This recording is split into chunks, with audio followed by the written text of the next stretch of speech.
할렐루야. 다시 한번 뵙겠습니다. 할렐루야. 네, 하나님의 말씀 가운데 또 큰 은혜 받는 이 시간이 될 줄 믿습니다. 중국의 이 춘추 전국시대, 이 초나라 사람들이 이 배를 타고 양자강을 건너가고 있었다고 합니다. 이 배를 타고 건너가는데 좀 심심하니까 막 서로 떠들고 웃으면서 이렇게 가고 있는데, 한 사람이 이 품에 안고 있던 칼을 그만 강에 빠뜨렸다고 합니다.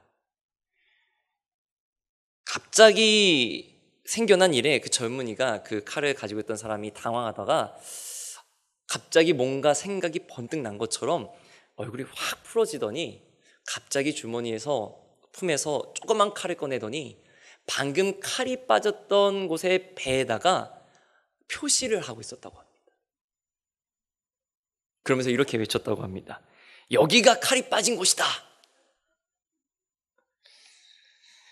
이제 배가 목적한 도착지에 도착해서 이제 멈추니까 이 젊은이가 갑자기 옷을 벗어 던지더니 그 칼을 찾으려고 아까 배에다 표시한 그 자리로 그 물에서 풍덩 빠졌다고 합니다. 근데 칼이 있었을까요? 없었을까요? 어떻게 잘 아셔요?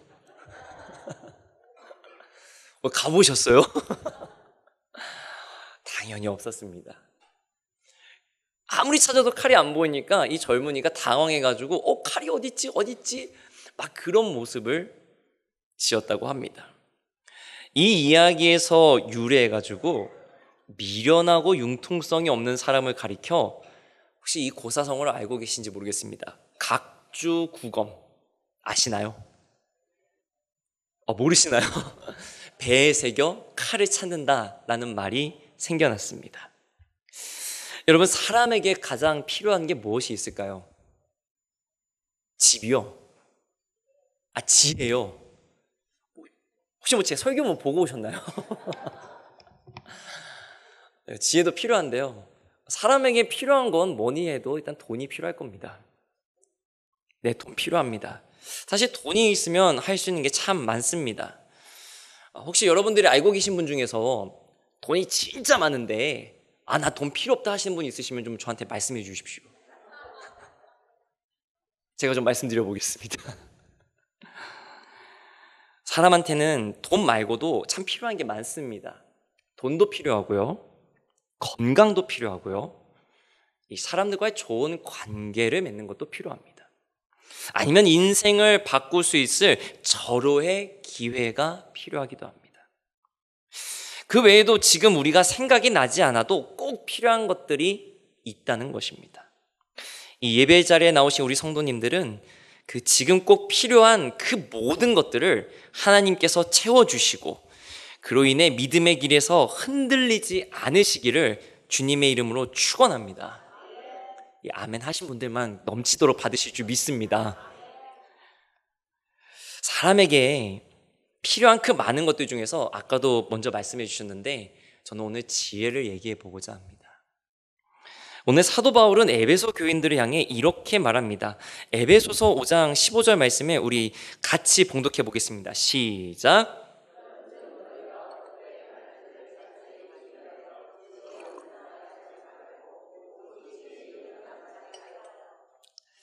지혜 있는 자 같이 행하여.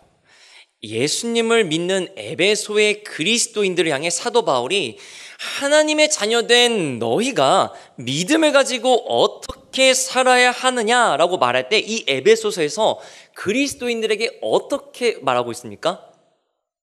어떻게 살아라라고 말합니까? 지혜롭게 살아라라고 말합니다. 목사님, 그리스도인들은요, 지혜롭게 사는 게 아니라 믿음으로 살아야 되는 거 아닌가요? 이렇게 물어보신 분도 있을지 모르겠습니다. 왜냐면요, 똑같이 에베소서를 썼던 사도 바울이 로마서에서는 어떻게 말합니까? 오직 의인은,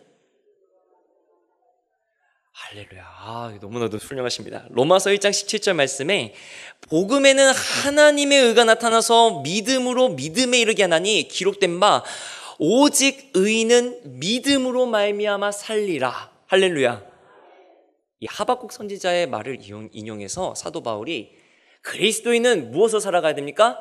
믿음으로 살아가야 됩니다 라고 말하는데, 오늘 에베소서에서는 어떻게 말합니까? 지혜롭게 살아야 됩니다 라고 말합니다. 사도 바울이 생각이 바뀐 걸까요? 마음이 바뀐 걸까요? 아닙니다. 사도 바울은 바뀌지 않았습니다. 사도 바울은 로마서를 쓸 때도 에베소서를 쓸 때도 똑같은 사도 바울입니다. 그렇다고 한다면 우리는 믿음으로 사는 것이 지혜롭게 사는 것하고 똑같다라고 우리가 생각할 수 있습니다. 믿음으로 사는 것이 지혜롭게 사는 것하고 동일하다라고 우리가 생각할 수 있다는 것입니다. 여러분, 그리스도인은 지혜롭게 살아야 되는 줄 믿습니다.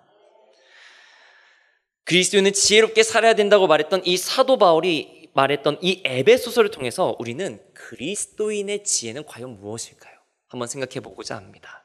여러분, 믿음으로 살아야 하는 그리스도인의 지혜는 어떻게 가질 수 있을까요? 첫 번째는 같이 한번 읽어주시기 바랍니다. 시작. 믿으십니까? 잠언서 1장 7절 말씀에 여호와를 경외하는 것이 지식의 근본이거늘 미련한 자는 지혜와 훈계를 멸시하느니라. 여러분, 하나님을 경외하며 지혜를 얻는다는 말이 어떤 뜻일까요? 똑똑해진다는 말일까요? 시험 공부를 안 해도 공부를 잘하게 된다는 말씀일까요? 에베소서 5장 17절 오늘 본문 말씀을 보면 그러므로 어리석은 자가 되지 말고 그 뒤에 뭐라고 되어 있습니까? 오직 주의 뜻이 무엇인가 이해하라. 여러분, 우리가 지혜로운 건요, 물론 지식적으로 우리가 똑똑해지는 것도 말하지만 더 정확하게 얘기하면 하나님의 뜻이 무엇인지를 이해할 수 있는 걸 말하는 겁니다. 어떤 분들은 지혜를 말하면요, 어느 유명한 식당의 맛집에 유명한 비법처럼 뭔가 비밀스럽고 특별하고 참신하고 창의적인 것만 생각하기가 참 쉽습니다. 우리가 지혜롭다라고 얘기하면 저 사람은 뭔가 좀 우리랑 달라, 특별해, 이렇게 생각하는 경우가 참 많습니다. 하나님도 우리의 생각을 뛰어넘어서 역사하시는 하나님이시니까 우리의 생각과는 완전히 다른 기발한 방식을 우리는 지혜라고 생각할 수 있다는 것입니다.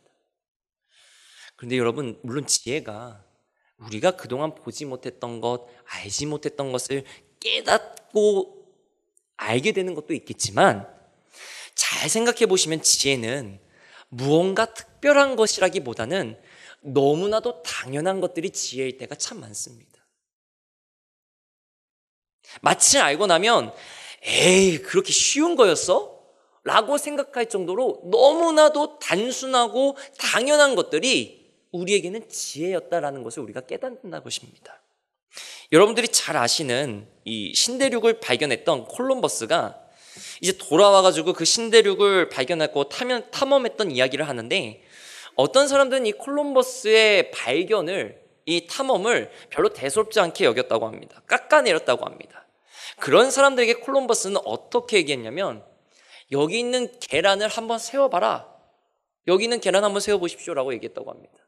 그러면 계란이 둥그스름하니까 잘 안 세워질 거 아닙니까? 자꾸 세워보려고 해도 또 넘어지고 이러니까 사람들이 도저히 못 세우는 그 모습을 보고 콜럼버스는 어떻게 했냐면 계란의 끝을 조금 깨트렸다고 합니다. 그러니까 어떻게 해요? 너무 쉽게 세워지잖아요. 그러니까 주변 사람들이 에이, 콜럼버스 그거는 나도 할 줄 알아, 에이 뭐야, 이렇게 얘기했다고 합니다. 그때 콜럼버스가 뭐라고 얘기했습니까? 그 아무도 안 한 당연한 걸 내가 한 걸세. 여러분, 지혜는요, 비법이 아니라 하나님을 경외함으로 주어지는 아주 평범한 은혜와 같은 줄 믿으시기 바랍니다. 지혜는 우리와 동떨어져 있는 게 아니라 지금도 내 곁에서 역사하시고 말씀하시고 인도하시는 하나님께서 지금도 부어주고 계심을 믿으시기 바랍니다. 내가 살아가면서 배우고 스스로 터득하고 남들 모르게 열심히 노력해서 쌓는 지식을 말하는 게 아니라, 하나님, 예수님 믿는 내가 이렇게 해야 된다는 걸 알면서도 오늘도 넘어지고 부족한 게 나의 연약한 모습입니다. 이렇게 살면 안 된다는 걸 알면서도 똑같은 모습으로 살아가고 있는 게 나의 연약한 모습입니다. 이런 모습, 주님 보시기에 무지렁이와 같은 나의 모습이지만 주님의 말씀으로 믿음을 잃어버리지 않도록 주님께서 함께하여 주시고 말씀으로 인도하여 주시옵소서. 이것이 바로 우리가 구해야 되는 하나님의 지혜인 줄 믿습니다. 잠언서 3장 7절 말씀에 스스로 지혜롭게 여기지 말지어다. 여호와를 경외하며 악을 떠날지어다. 주님의 은혜로 당연하고 분명한 하나님의 뜻을 이해하셔서 그 지혜를 깨달으셔서 믿음의 지혜가 충만한 저와 우리 성도님들 다 되시기를 주님의 이름으로 축원합니다. 그리스도인의 지혜는 어떻게 얻는 것일까요? 두 번째는 세월을 아끼는 것입니다. 에베소서 5장 16절 말씀 우리 같이 한번 읽어보겠습니다. 시작. 세월을 아끼라 때가 악하니라. 아멘. 여러분, 이 세월을 아끼라라고 하니까 보통 이 말씀을 시간을 아끼라라고 생각하시는 분들이 많습니다. 네, 맞습니다. 시간을 아끼는 게 맞습니다. 근데 이 세월로 번역된 헬라어가 어떤 단어냐면 아마 여기 계신 분들 중에서는 아시는 분들도 있겠지만 카이로스라고 하는 단어를 쓰고 있습니다. 카이로스. 이 헬라어에서 시간으로 쓰는 단어가 크게 카이로스가 있고요, 크로노스가 있습니다. 그래서 여러분들 중에 혹시 알고 계시겠지만 크로노스 같은 경우에는 맞습니다. 누구신가요? 몇 날, 며칠, 몇 년, 그러니까 몇 월, 며칠, 몇 시, 몇 분, 마치 이런 것처럼 흘러가는 연대기적 시간은 크로노스라고 얘기하는데, 카이로스는 어떤 시간을 말하냐면 어떤 특정한 때. 성경에서는 카이로스가 어떤 때 쓰여지냐면 하나님이 역사하시는 때, 하나님이 역사하시는 그 특정한 때를 말할 때 카이로스라는 단어를 쓰고 있습니다. 근데 오늘 이 세월은 어떤 단어를 쓰고 있냐면 카이로스라고 하는 단어를 쓰고 있어요. 그렇다면 우리가 이 세월을 아끼라 때를 악하다 이렇게 말한 것은 너의 시간을 아껴라 라고 하는 것보다는 하나님의 때, 내게 주어진 하나님의 그 믿음의 기회를 놓치지 말아라, 이렇게 번역하는 것이 좀 더 맞을 것 같습니다. 그래서 이 에베소서 5장 16절을 공동번역 성경에서는 어떻게 번역했냐면요, 이 시대는 악합니다. 그러니 여러분에게 주어진 기회를 잘 살리십시오. 그럼 여러분, 이 기회가 무슨 기회일까요? 돈을 많이 벌고 성공할 수 있는 기회를 말하는 걸까요? 아닙니다. 방금도 말씀드렸지만 하나님의 뜻을 행할 기회를 놓치지 말라는 것입니다. 이 시대가 악하니까 기회를 놓치지 말라는 말은 지금 나만 잘 먹고 잘 살 수 있는 평안한 때와 기회를 놓치지 말아라 라고 하는 말씀이 아니라, 비록 힘들고 어려워도 내가 믿는 예수님 때문에 때로는 눈물이 나고 고난이 오고 사람들이 야, 이 바보야, 예수 믿으면 뭐 다 되냐? 예수님 믿으면 돈이 나오냐, 쌀이 나오냐, 밥이 나오냐, 뭐가 되냐? 웃으시는 분들은 아마 좀 들어보셨던 것 같습니다. 그렇게 나를 비웃고 지나가더라도 우리에게 주어진 그 믿음의 기회, 내가 믿는 하나님이 선한 하나님이시니까, 내가 믿는 예수님이 나를 죄에서 권해주신 신실하신 예수님이시니까 그 하나님의 뜻을 이루는데 내가 최선을 다하고 열심을 다하는 것, 근데 그게 하나님이 주신 지혜고 하나님이 주신 지혜로운 방법이라는 것입니다. 여러분들 중에서도 아마 투자를 많이 하시는 분들이 있으실 겁니다. 투자를 하시는 분들이 있으실 겁니다. 여러분, 건전하게 재산을 투자하고 내게 주어진 재산을 잘 지키는 것은 지혜로운 일입니다. 그런데 거기에 매몰돼서 거기에만 신경을 쓰는 그 모습을 보고는 우리가 결코 지혜롭다라고 하지는 않습니다.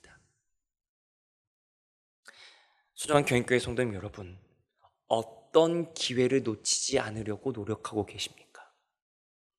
지금 그토록 지키기 위해 노력하고 계신 것은 무엇입니까?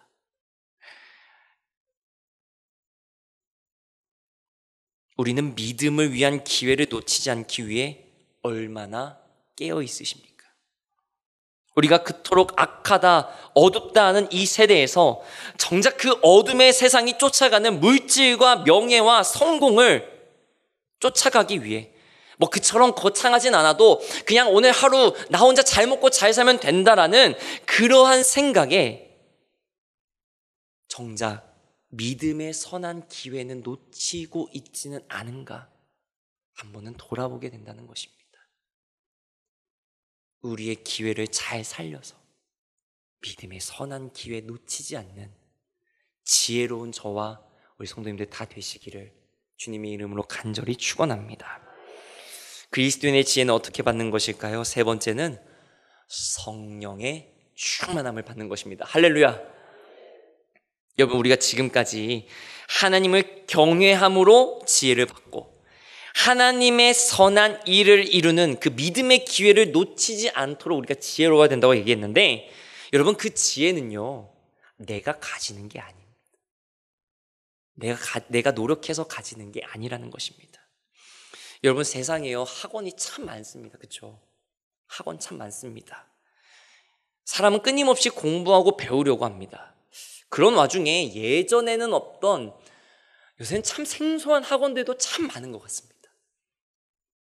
제가 제일 놀랬던 학원이 뭐냐면요, 여러분 지금 군대 가는 것도요, 남자분들 중에서는 대부분 다 이제 국방에 몸을 지으셨겠지만 예전처럼 저 언제 입대하겠습니다 그 신청하면 그냥 입대할 수 있는 그런 시대가 아닙니다. 제가 원하는 때에 입대를 하고 싶으면요 자격증도 따야 되고요, 면접 볼 때 어떻게 해야 되는지 그런 것들을 관리해 주는 데가 있다고 합니다. 참 군대 가기도 어려운 세상입니다. 그런 걸 관리해 주는 학원이 있다고 합니다. 또 어떤 학원이 있냐면요, 요새 한창 새롭게 뜨는 직업 중에 하나가 이 프로게이머라고 하지 않습니까? 게임하는 선수들 있지 않습니까? 아예 직업적으로 게임을 가르쳐주는 학원도 있다고 합니다. 예전에 어머니가 제가 게임하고 있으면 게임 좀 그만해! 막 그렇게 혼내셨는데, 지금은 오히려 게임을 직업적으로 가르쳐주는 학원도 있다고 합니다. 제가 왜 이런 말씀을 드리냐면, 세상 사람들은 시시각각 변하는 이 세상 속에서 살아가기 위한 지식과 경험을 쌓는 데는 굉장히 관심이 많다는 것입니다. 새롭게 생겨난 직업에 관한 지식이든지 내가 원하는 삶의 방향을 그리기 위한 경험이든지 간에 사람은 자신의 지식을 어떤 방식으로든 채우고 새롭게 하는데 관심이 많다는 것입니다. 그런데 여러분, 그 수많은 학원들 중에서요, 제가 정말 놀랍고 깨닫는 게 뭐냐면, 그 수많은 학원들 중에서 지혜를 가르쳐주는 학원은 없습니다. 혹시 알고 계신가요? 지혜를 가르쳐주는 학원. 교회라고. 할렐루야, 감사합니다. 근데 학원은 수강비를 안 받는 것 같습니다. 여러분, 세상 사람들은 그토록 자기 돈을 내면서도 지식을 쌓고 경험을 쌓고 기술을 쌓는 데는 관심이 많은데 정작 지혜를 쌓는 데는 관심이 없다는 것입니다.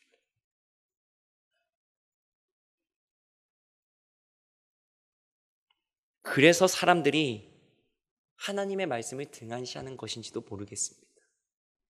사람들이 보기에 하나님의 말씀은 돈을 버는 새로운 지식, 뭔가 참신한 아이디어가 있지는 않기 때문인 것 같습니다.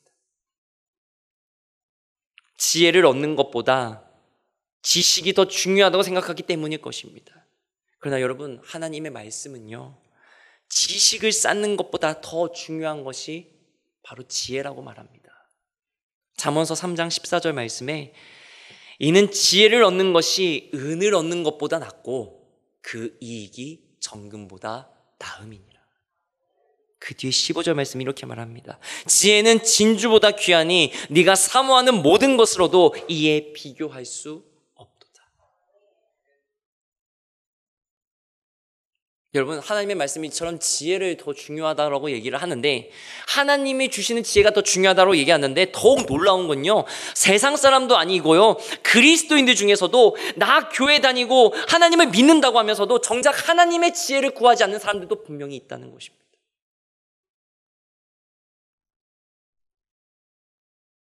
내 자녀에게 하나님의 말씀의 지혜를 가르쳐 주는 것보다 학원에 가서 수학 문제 하나라도 더 풀고 오라고 얘기하는 그런 분들도 분명히 있다는 것입니다.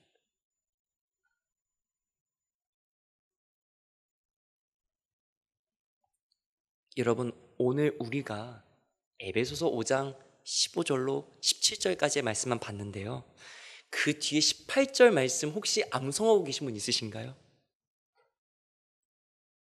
네, 우리 같이 한번 읽어보겠습니다. 시작. 술 취하지 말라. 이는 방탕한 것이니 오직 성령으로 충만함을 받으라. 할렐루야.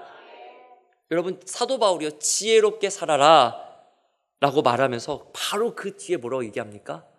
성령의 충만함을 받아라. 여러분, 제가 노란색으로 방탕하다라고 한 방탕이라는 단어에 제가 표시를 해드렸는데, 이 방탕이라고 하는 헬라어가 아소티아라고 하는 단어를 쓰고 있습니다. 이 아소티아가요, 무슨 뜻이냐면 구원받을 수 없는, 교정할 수 없는 방탕한 그런 뜻을 가지고 있습니다.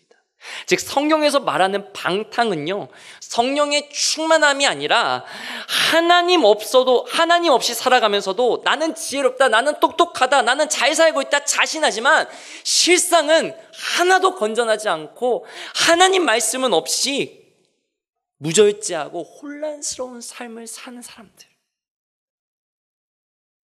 그 말을 이 방탕이라는 단어로 사용하고 있습니다. 그렇기 때문에 이 18절 말씀에서 방탕한 삶과 성령의 충만함이 서로 대조되어 사도 바울이 얘기하고 있는 것입니다. 여러분, 믿음을 가지고 있다고 모두가 믿음의 삶을 살아가는 것은 아닙니다. 어떤 사람은 믿음이 있음에도 세상의 가치를 그대로 따라 살아가는 사람도 있고, 어떤 분은 세상의 가치와 믿음을 적당히 섞어가며 살아가기도 합니다. 우리 교회는 그런 분들이 없으시고 오직 성령 충만하신 줄 믿습니다. 정말로 드물지만 어떤 경우에는 믿음이 없음에도 정말 선하고 올바른 길로 걸어가시는 분들도 간혹 있으시기도 합니다. 그러나 여러분, 오늘의 말씀 제목에서처럼 믿음을 가진 그리스도인이 갖춰야 할 지혜, 하나님을 경외함으로 가지는 지혜는 다른 것이 아닙니다.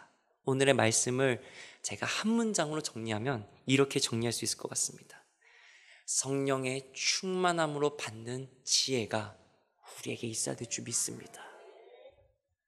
성령이 충만한 사람은 똑똑하고 투자를 잘하고 하는 일마다 대박나는 그런 사람이 아닙니다. 세상 사람들 보기에는 조금 많이 돌아가고 번거롭게 사는 사람들, 조금 편하게 갈 수 있어도 굳이 어려운 길을, 굳이 번거로운 길을 정도라고 하면서 걸어가는 사람들, 조금 감추고 숨기고 해도 괜찮은데 그렇지 않고 한결같이 정직하고 성실한 사람, 그런데 그렇게 사는 사람들을 하나님이 붙잡아 주시고 은혜를 더해 주셔서 누가 보더라도 저 사람은 그리스도인이야 라고 하는 사람, 그 사람이 성령 충만한 그리스도인인 줄, 성령 충만한 지혜로운 사람인 줄 믿습니다. 특별히 오늘 속회주일로 저희가 모였습니다. 우리 교회 모든 성도님들, 모든 속회 모임이 사람의 지식, 사람의 말, 사람의 생각, 사람의 뜻이 먼저가 아니라 오늘 말씀에서와 같이 하나님의 뜻을 먼저 생각하고, 모이면 기도하고, 모이면 말씀 보고 하나님의 뜻이 무엇인지를 분별할 수 있는 성령 충만한 지혜로 넘치는 우리 속회 모임, 우리 교회, 저와 우리 성도님들 다 되시기를 주님의 이름으로 간절히 축원합니다. 기도하겠습니다.